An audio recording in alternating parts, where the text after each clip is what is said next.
Waktu nubuatan Tuhan bergerak tanpa henti, dan setiap peristiwa terkini, baik itu konflik di Timur Tengah, ketidakstabilan ekonomi global, atau kemajuan teknologi kendali, berfungsi seperti penunjuk yang bergerak maju, tak terelakkan menuju momen ini. Banyak yang bertanya apakah mungkin untuk menunda penggenapan nubuatan. Jawabannya adalah, kita tidak dapat mengubah waktu yang ditentukan oleh Tuhan, tetapi kita dapat memutuskan di pihak mana kita akan berada ketika waktu itu digenapi. Dan itulah sebabnya kewaspadaan bukanlah pilihan, itu adalah perintah. Dalam Lukas pasal 21 ayat 36 berkata, "Karena itu berjaga-jagalah senantiasa dan berdoalah, penanda yang akan memisahkan mereka yang tidur dari mereka yang berjaga-jaga. Dan ketika itu muncul, tidak akan ada waktu untuk menyiapkan minyak, pelita akan dinyalakan atau dipadamkan. Dan ketika itu muncul, bukan hanya politik dunia atau ekonomi global yang akan mengalami transformasi radikal, tetapi juga dunia rohani itu sendiri.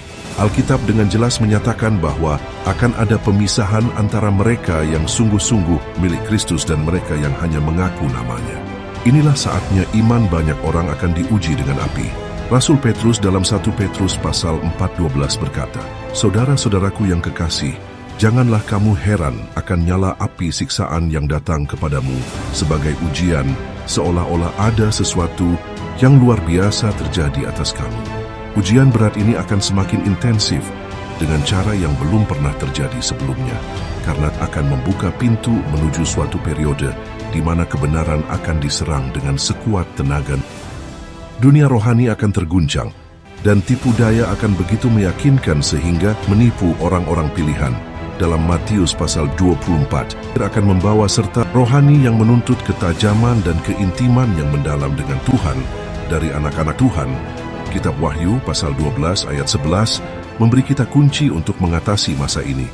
Dan mereka mengalahkan dia oleh darah anak domba dan oleh perkataan kesaksian mereka, karena mereka tidak mengasihi nyawa mereka sampai ke dalam maut. Ini berarti bahwa kemenangan dalam periode ini tidak akan didasarkan pada kekuatan manusia, tetapi pada keteguhan dalam pengorbanan Kristus dan kesetiaan pada kebenaran.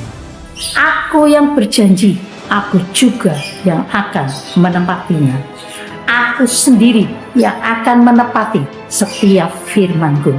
Oleh sebab itu, bersiaplah, bersiaplah.